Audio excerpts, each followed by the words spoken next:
Welcome back to another episode of Downloadable Content. We are SJ. And Alex Herschel. Today, we're going to talk about all the games that we played in 2024 that we didn't get the chance to talk about too much during the year. Let's get right into it. Herschel, Herschel, Herschel.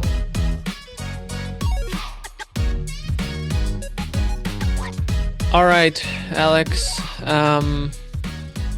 Any updates for us before we get into the Discord questions? I finished Neva, and I'll be talking a little bit about that today. I never Um, thought you would. Get it? and and um and I started replaying Red Dead Redemption 2 because I wanted to, Mm-hmm. and it's been crazy fun so far. So no, but I think that's about it for me. What about yourself?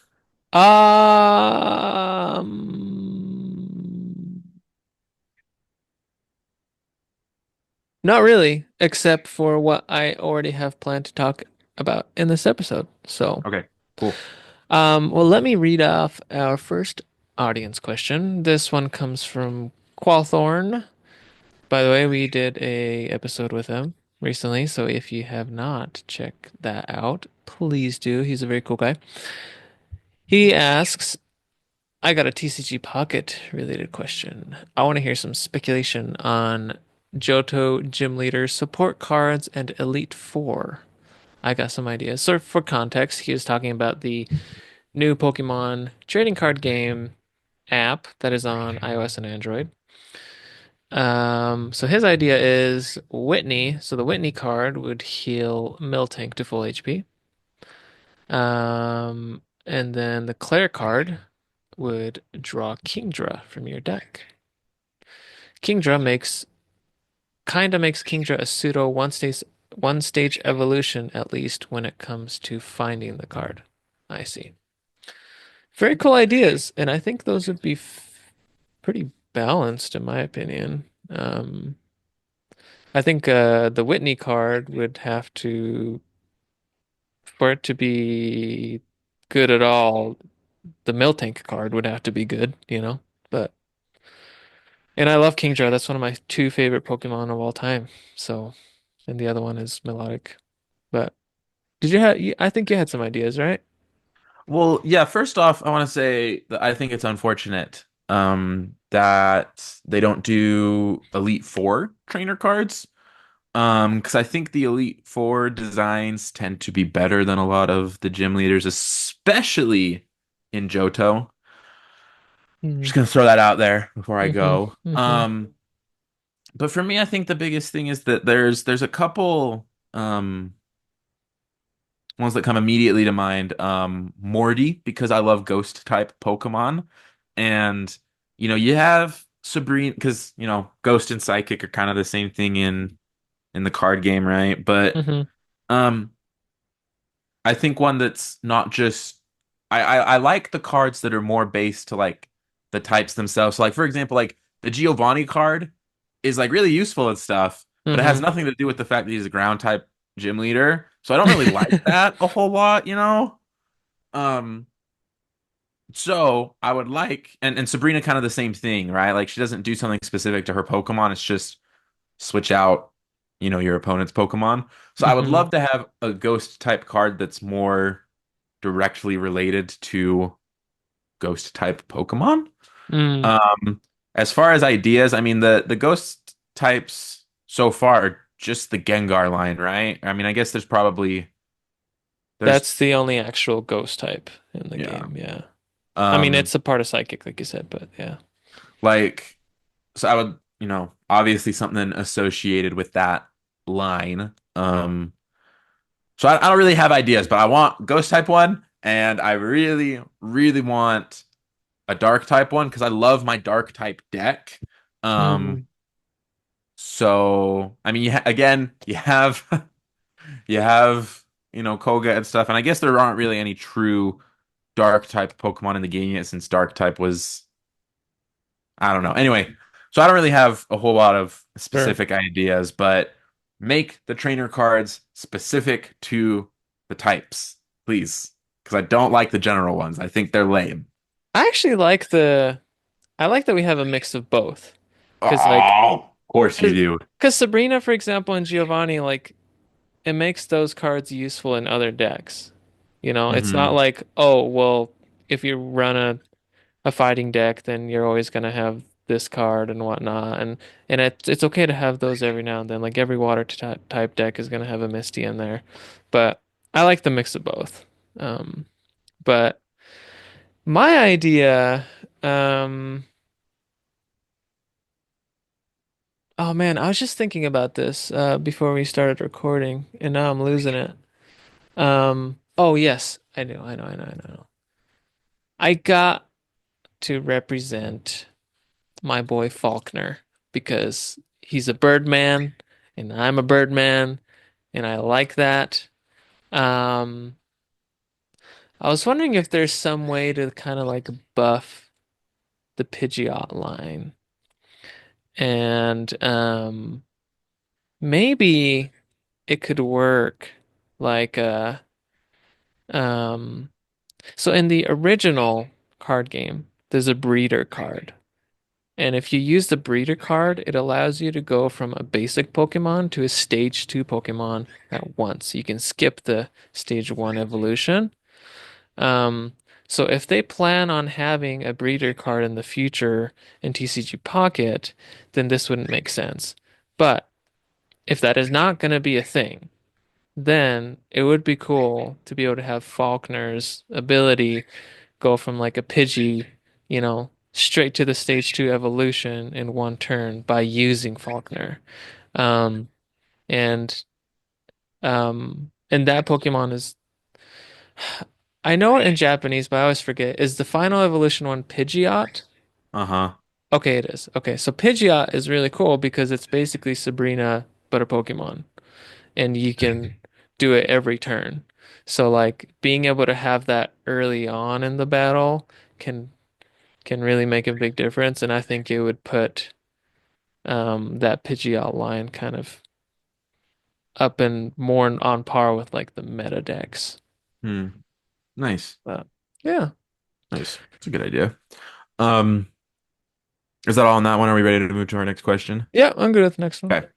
So our next question comes from Zaruma, who asks if you could live in any video game world with all the benefits, for example, being able to learn magic in Skyrim, but you aren't a main character, which video game world would you live in? But you're not the main character. That's the key Not the main thing, right? character. Yeah. But you're able to do what people would be able to do in that world. Hmm. Do you have one in mind already? I have three. Okay, let's go. So first off, the correct answer is the one that Qualthorn shared. Having your own Pokemon, so being in the Pokemon world, that in my mind is like objectively the correct answer. Because that was my thought. Is absolutely like if I could live in the Pokemon world, live in the Sinnoh region, bam, I am set to go.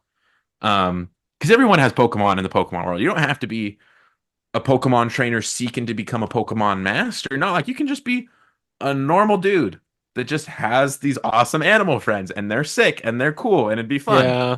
Um, so 100%, 100% would be Pokemon. But Quathorn already mentioned that. So I'm going to let that be his answer. Um, and then two other ones came to mind. Um, first one's a little bit of a cop out. Um, the Kingdom Hearts series, because I want to be a Disney character. I don't really need to explain it any more than that. Um, that one should be pretty obvious for most people. And then my last one um, is going to be Zelda, and specifically the Wind Waker. Um, because a lot of Zelda games, if you're not the main character, like honestly, your life's pretty good. Like a lot of the conflicts with Ganon and stuff, like don't directly impact a lot of people in most Zelda games, right? Like the Breath of That's the actually Wild true. Yeah. series is kind of a different story, but like in Wind Waker specifically, like like the conflict doesn't really reach the people on the island. So if I could just be a bro living on an island, sailing around the ocean, doing my own kind of thing. I don't have to worry about saving the world, but like just being there, like, yeah, yeah, I would like that a lot. I think So that would be let a let pretty me good let way me to throw live. something out at you though, okay? If Let's you're in hear the it. Zelda world, Uh-huh. you better be prepared for Link to come along and say one word, say no words to you. Okay, you'll greet him. You're like, "Oh, you're the hero of Hyrule. Very cool." And then he's gonna proceed to break everything he can break in your house and take the chest and take the rupees and get out of there. And you'll never see him again. And there goes your life savings. Dude, I just won't have any pots. I'll just keep all my rupees in my pocket. Okay. All right. No, that is a good point. He's kind of a menace when you think Dude, about it. yeah. He He is kind a of just comes, menace. he He just does is a whatever the thief. crap he wants. Yeah, yeah. Those are good answers though, honestly. And I hadn't really thought about Pokemon. I don't know why that one didn't come to mind, but yeah, as I read Qualpin's comment, I agree that that is the best one because everyone just seems to be chill and living a good life, and your career path can just be whatever. Um, and if you become a trainer, you're either gonna like make it really well or not at all, right? Because like if you win a battle, then you get 50% of that person's money and vice versa. So, I mean, you can make a quick buck or lose it all. But yeah, just like having Pokemon as like friends, you could even be like a breeder or like, you know, maybe they'd be like Pokemon like psychologists and stuff too, because I'm sure they go through crap. But Yeah. that would be a really cool world. Um, Where would you live in the Pokemon world? mm, So first off, based off of which Pokemon are there, and then second, based off of like the geography and the region itself. uh, I think, yeah, I just did a quick search just to double check.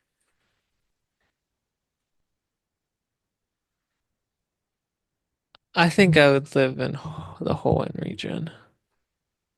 Um, it does have a lot of water, but that's okay because I'll just be living in one place, either on an island or off on the mainland. And I really like the Pokemon in that game. Yeah, Nice. I'd have a melodic I could just ride around on. That'd be so cool. My other answer though was gonna be um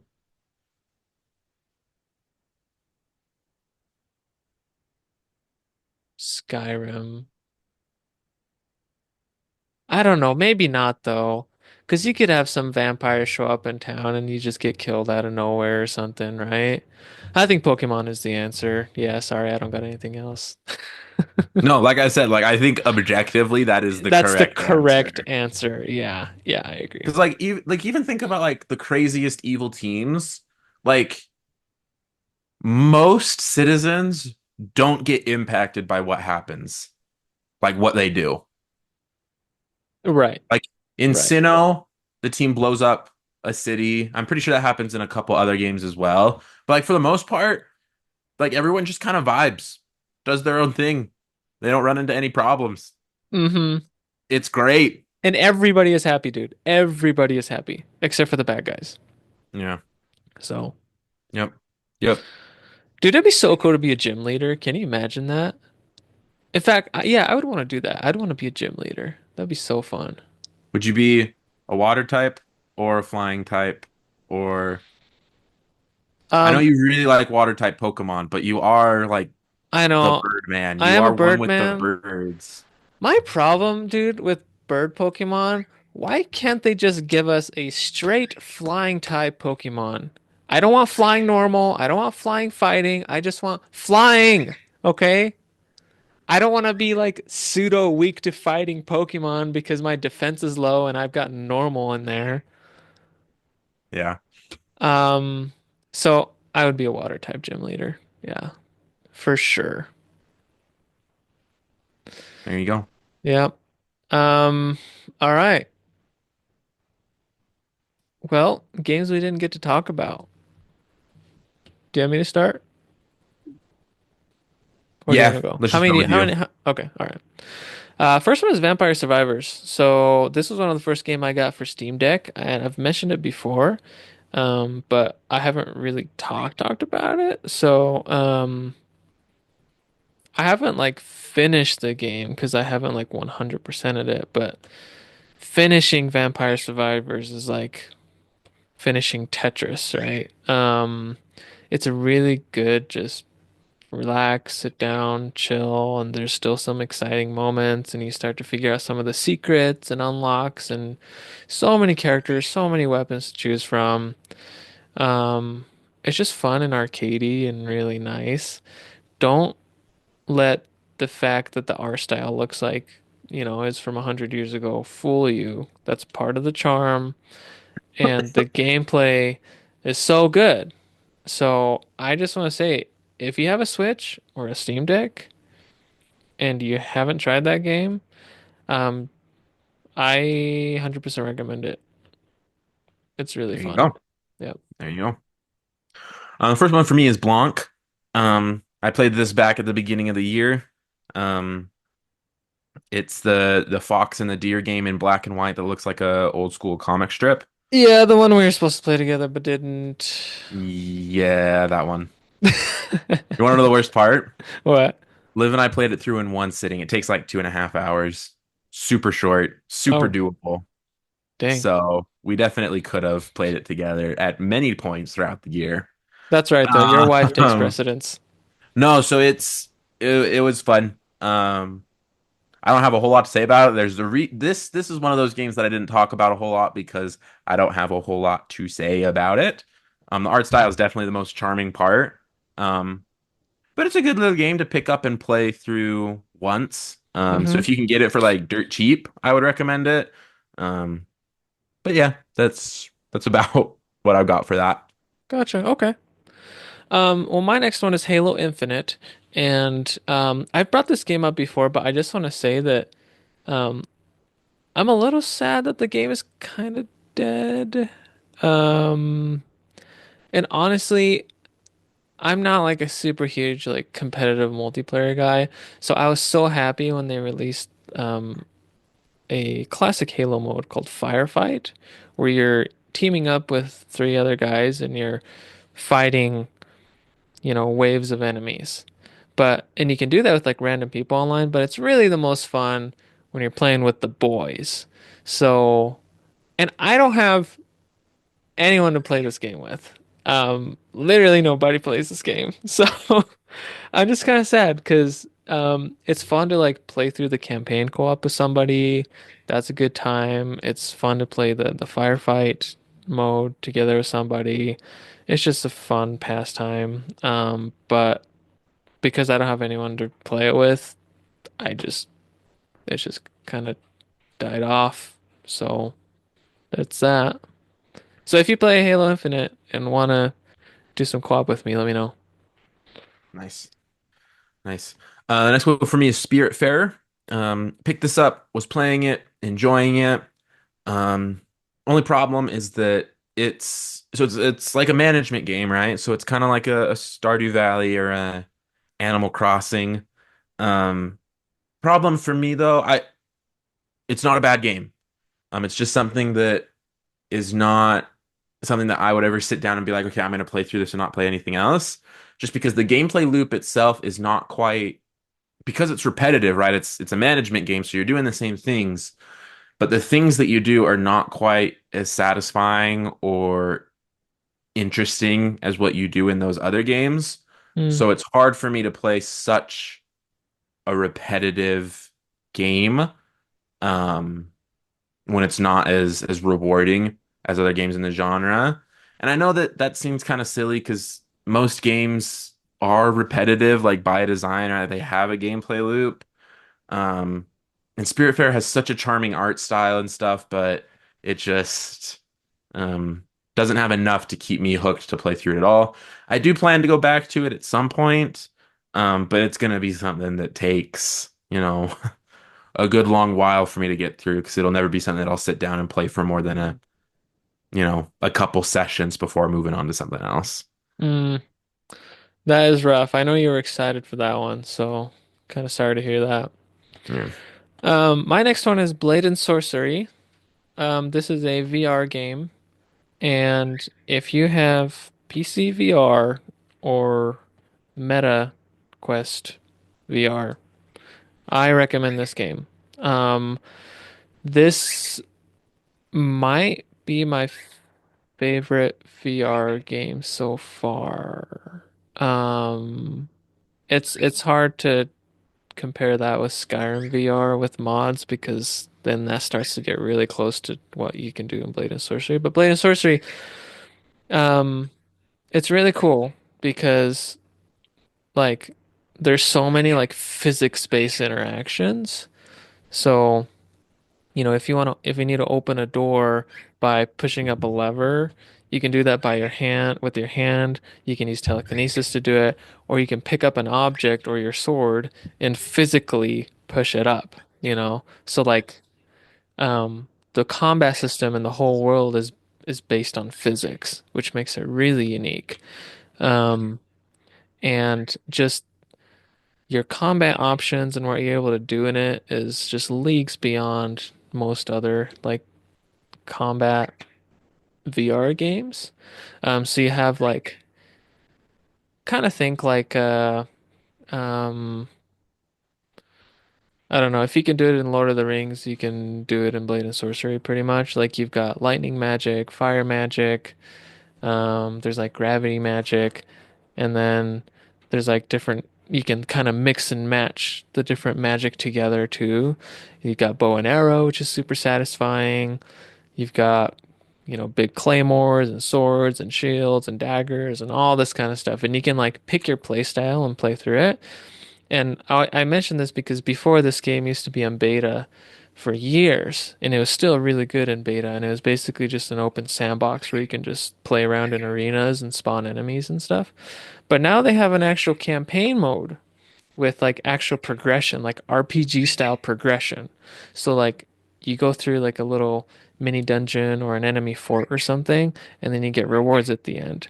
And after a little while, you can go to like the big dungeon. And then once you finish the big dungeon at the end, you fight this big boss, and it's like this massive like golem, and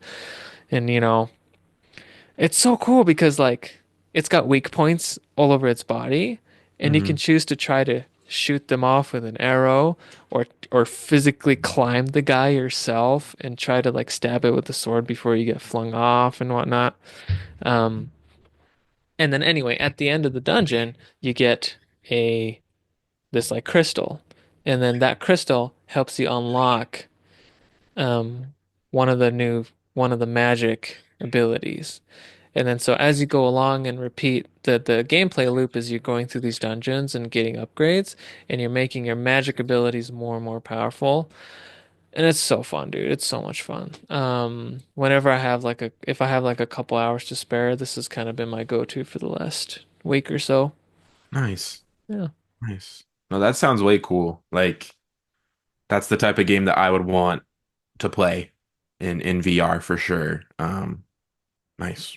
Hmm. It's good, dude. I will say though, if you're not like if you've never played VR before, it might take a little bit of getting used to physically. Hmm. Like when I first Hmm. started playing it, it made me nauseous and I could only play for like 20 minutes at a time. Now I can play it for hours, but there's something about like um when you move a stick forward and because you're in VR, your mind thinks that you're physically moving, Moving. even though you're not physically moving in real life. That disconnect can give you nausea. Hmm. But for most people, if you do it over and over and over and give enough time in between, your body starts to get used to it, and then it's not an issue. But just a Nice. disclaimer. Yeah. Nice. Um, Next one for me is the Uncharted series. I played through all of Uncharted 1 and made it about halfway through Uncharted 2 before Neva came out. I know you have the Nathan Drake collection. Have you played through the Uncharted games at all? I started playing the first one. It was awful, and then I stopped.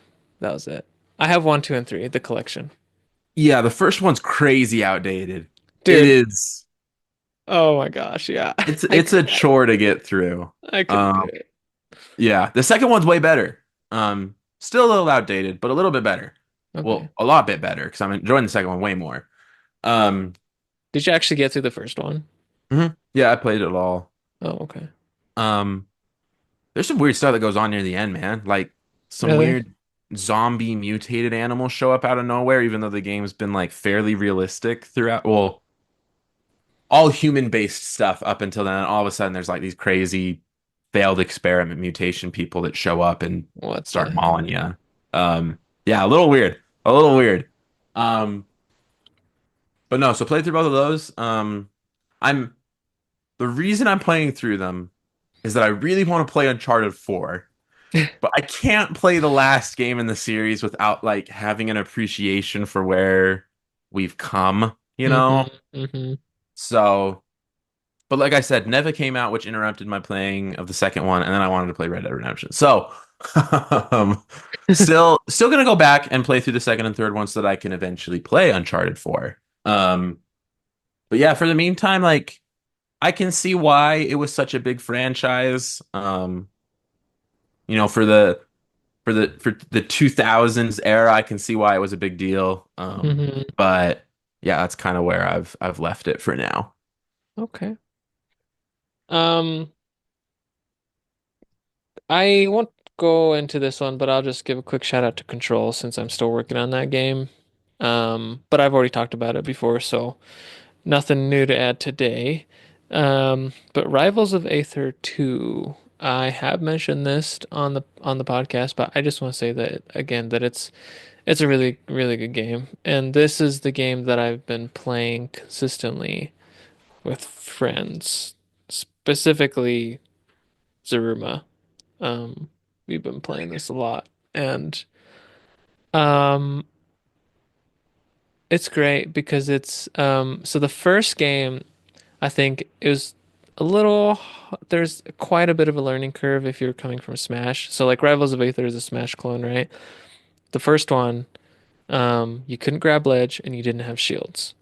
And that alone those two things alone are very difficult things to overcome when you're playing that game. But Rivals of Aether 2, um, you can grab ledge and you have shields now. You still have like the parry mechanic. But yeah, man, the characters are really unique. There's voice acting now. It's um I feel like they just took the first game and all the characters have just come to life and it's really cool. It just the quality of the game, it really doesn't seem like a an indie studio, but it is. Um so I highly recommend that game. I I don't think it's on Switch. I think it's only on PC right now, but if you're on PC or Steam Deck, it's a good game. And they switched the two to a Roman numeral two, which is the correct thing to do. So, They did switch it to a Roman numeral too. Yep, they listened to you and they're like, "Oh hmm crap, we need hmm to change that ASAP," and then they hmm fixed it. hmm hmm Yeah. Nice. Um, Next one I'm going to talk about is Neva. So I'm pretty sure the last time I talked about Neva on the podcast, I had just beaten the first chapter, and was enjoying it a lot. Um, and it only got better. It only got better because the second chapter was beautiful, and then the third chapter, what stood out to me about this one was that the gameplay of these games was always kind of the, I don't want to say a weak point, but the least impressive point, right? Where it was very basic, very similar to a bunch of stuff that you'll get anywhere else. In the third chapter of the game, they start to do stuff with the platforming that I'm sure is in other games somewhere, but it's something that I had never seen done. And when you combine how they did it with the art style, and I'm being cagey about it because I'm gonna use this as a really big point for one of our awards in the Herschel Game Awards, which we're recording next week, which I'm really, really excited about. So be ready Mm. for that. Um, but when you combine them together, it was just like this incredible 30 minutes of a 5 hour game that I just, oh my gosh, like gives me chills just thinking about it because it was so freaking good. The ending, the story, the music, the visuals, it really all came together and was everything I needed it to be and surpassed my expectations a little bit. Like it just the Neva is the main reason I wanted to do this episode because next week you're gonna or yeah, next week when we record, you're gonna hear me talk about Neva a lot, and I just felt like our listeners deserved to know just how great of a game it was before we do our award section because it's gonna be a big factor in a lot of things next week. Um, and it is just so fantastic. Please, people, buy it. Nomada Studio deserves all the money that they can get out of this game because it is just such a pure experience of creativity and artistry. Don't buy it on sale, right? Buy it full price. Buy it full price, please. I'm considering buying Greece on physical just so that I can give them more money. Dang, man. Like straight up, 100%. By the way, I've got that game loaded on my Steam Deck. I'm ready to play I'm about to ascend into it. the stratosphere right now, man. So good. I'll report back to you once I'm done. Yeah. Awesome, dude. Well, my last one, I just have one more left, and I know it's also on your list as well. Do you have any others? I do have one more. Um, I didn't get the chance to do a full review of Returnal. As a reminder, Returnal is a phenomenal game. We still gonna do it? A full review? Yes. So I'm Okay. not going to go too much into it, but again, Yeah. because it's going to play, you're going to hear Returnal a lot in the Game Awards episode as far Mm-hmm. as nominees and that kind of stuff. Um, just a great game, man. Like science fiction. That's my thing. I Mm-hmm. love that. A shooting game that I actually came to grips with the shooting mechanics. What? Since when does that happen? The innovation, the changes, the story, the music, the character.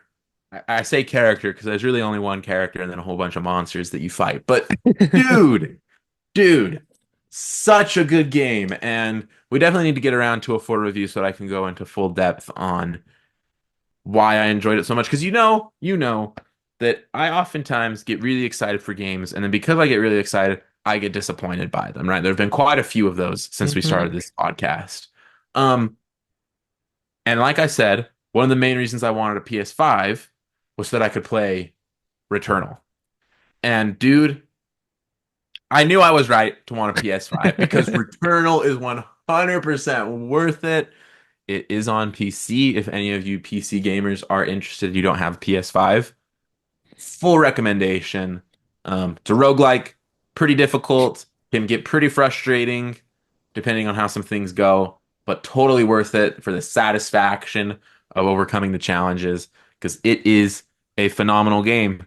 Just I knew you loved it, but I don't think I realized how much. That's see, awesome. that's why we need to do this episode. There we go. Yeah, yeah. So now it's out there in the open. Well, we're gonna take a quick break. We'll be right Yep. back to talk about our Right back. last one. Yep. A few moments later. All right, we're back. Both of our last ones, Pokemon TCG Pocket. This game, I mean, I was excited for it, but I had tried to keep my expectations low. But I think this has exceeded it, honestly. Um, and I've gotten like, I mean, the podcast Discord channel has just turned into a Pokemon TCG channel, Uh-huh. and I even got my dad to start playing it. Like, it's good. Now, what? I've talked about it before, so I want to hear your thoughts on it so far. Yeah, so I downloaded it originally because you mentioned how frequently you can open packs, and you were like, it is completely possible to enjoy this game just from like a collecting perspective. I Hmm. was like, okay, if that's the case, because I didn't really like the idea of Pokemon card battles. I was like, okay, cool, let's roll with it, let's get it. And I got it, and then I did a couple of the battles just against the bots once I had like, decent, and I say decent meaning like enough decks where I could run a full deck with one type of card, Hmm. with one type of Pokemon. Um, I was like, oh, like the Battle Link's pretty cool. Battle Link's pretty fun. And then I did my first battle against another human being as I continued to collect cards. And I got to the point where I maxed out the emblem on that first solo battle event, where like you Hmm. get to, I think it was 45 or 50, something like that. 25? Wasn't it 25? Pretty sure the top was four. Anyway, the top Maybe I level, right? missed it. The Yeah. one with the crown and the ribbons and stuff. Hmm. Like I ended up playing enough battles to get that emblem, and Hmm. I just it hooked me, man. And like I still get frustrated occasionally when I'll go through a slump where I'll open 3 packs and like I All don't get any new duplicates. cards. Like Yeah. that gets frustrating. Or when I see the little thing and I'm like, oh, I'm gonna get a special card in this one, and that's a duplicate of one I've already got. Like have you seen the Alakazam that's got like it's not Yeah, like the really cool intro? art. Uh-huh. I have like 4 of those. What? I want one. I I have like want 4 of them, those. and I'm like, why? Why? It take like and there are some cards that I know that people have tons of, and I'm like, it would be really great to have a Gardevoir. Don't have one. I have four Machamp EXs. Are you serious? Yeah. I have no, yeah, I have like 3 Articuno EXs. I've even Oh got my one of them with like gosh. the rainbow borders around them. I really like that card. That's a I cool card. love that one. Um, it's like that's a little frustrating, and I feel Yeah. like I get that they want you to open packs, but I feel like the card economy as far as like how you get the pack points for opening packs, Hmm. and then you can use that to pick out individual cards that you want. I Hmm. feel like the economy there is a little messed up. I feel like it takes way too long to get cards, and the cards that you do want are way too expensive. Um, I do agree with that. I do think that needs to be toned down a little bit so it's a little easier like to get the one you want guaranteed after a certain e amount of time. EXs are 500. Yeah, That means that's that too you're opening much. like anywhere from 70 to 100 packs. And so if you're not using hourglasses or paying out for it, like that can take upwards of like a month of just straight opening packs just to get one specific card that you want. Like that's crazy to me. You Hmm. know, it's a little absurd. But no, for the most part, I've really enjoyed it, and I'm waiting for another event to kick off. I've been doing the Venusaur EX Uh-huh. ones. I want to get all the little flags by him because I didn't do that on the Lapracy one. I just played through each level once and called it good. I keep getting the same ones too. Like I keep getting the Onyx promo and the Haunter promo one. Really? I did get one Venusaur, but there's more that I know that are out there and I just can't freaking get them. Um but There's yeah, five, those I those are my think. initial Yeah. thoughts. Awesome. Well, I think all the frustrations for me, like my main frustration, I probably agree with you about, the cost or how long it takes to get one guaranteed. I think that should be a little bit more generous. Um, Either reduce the cost or give us more points for opening packs or give us like additional points for getting duplicates. Or Hmm, like if you get a duplicate EX, maybe you get like 100 points or something, something like that would be nice. But um all those things I try to remember that this is a free to play game. So the right. fact that I'm able to have as much fun as I am without putting a single dollar into it, I think is pretty impressive. Yeah. Um, and and I mean, if this keeps, if I keep enjoying this as long as I think I might, and they keep updating and stuff, I probably might actually throw some money at it at some point. Because in my mind, like, if this is something that's valuable to me and I'm getting enjoyment out of it, like I want to reward the developers for creating it, right? Right. Um, but maybe, who knows? But yeah, I've been enjoying it so much. I really um I hope that the trading mechanics are okay when that comes out. I hope it's not going to be too restrictive. Um, that's my fear at the moment. But Like yeah. I feel like the way that they have to do it is like they can't do like what they do. Like, you know how like in the Pokemon games, like you can just log on online and do like a random trade with someone. Yeah. Like people get screwed. Excuse me. People can get like really, really bad deals. So I feel like that's probably something that they're looking into is like, how do we ensure that it works out? Because like I know a lot of people have friends on here that they just accept that are like completely random. So it's like, how do you Hmm. ensure that trading doesn't become controversial or like a downgrade to it? Because they have like a really solid product, right? Like something that a lot of people are really happy with.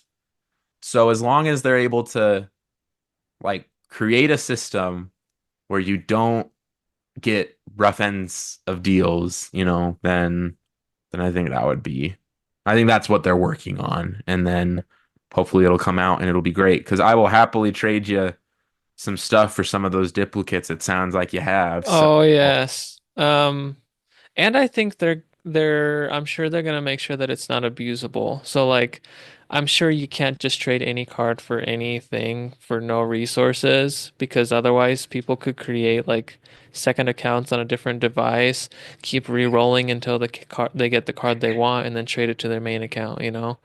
Um so you might not be able to trade a card unless you have two, three duplicates of that card or something. I'm not sure, but we shall see. But yeah, we're both enjoying that a lot. And that's our last one, right? I think yeah, just out of curiosity, is Pokemon TCG Pocket gonna come up at all next week? oh yeah. Okay. Oh yeah. Okay. Just curious. That's all. Are you thinking it might too from your end? I've got all my lists written out and my awards already delivered, so it Dang, comes up. dude. It comes up a few times.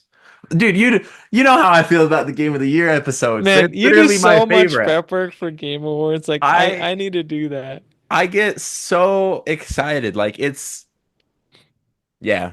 I have a lot of fun with it. So Yeah. no, I'm excited to hear because like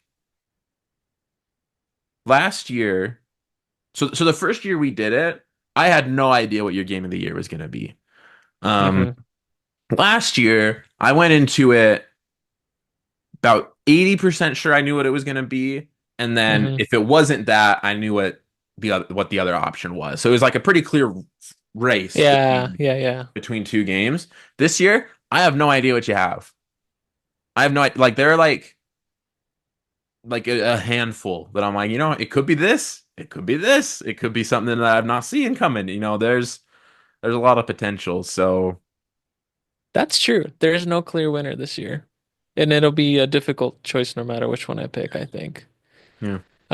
Primarily because we haven't really had like the craziest of heavy hitters this year in terms of gaming, I think. It's been a slower year relatively, but we've had a lot of like solid games, I mean, new and existing that we've played.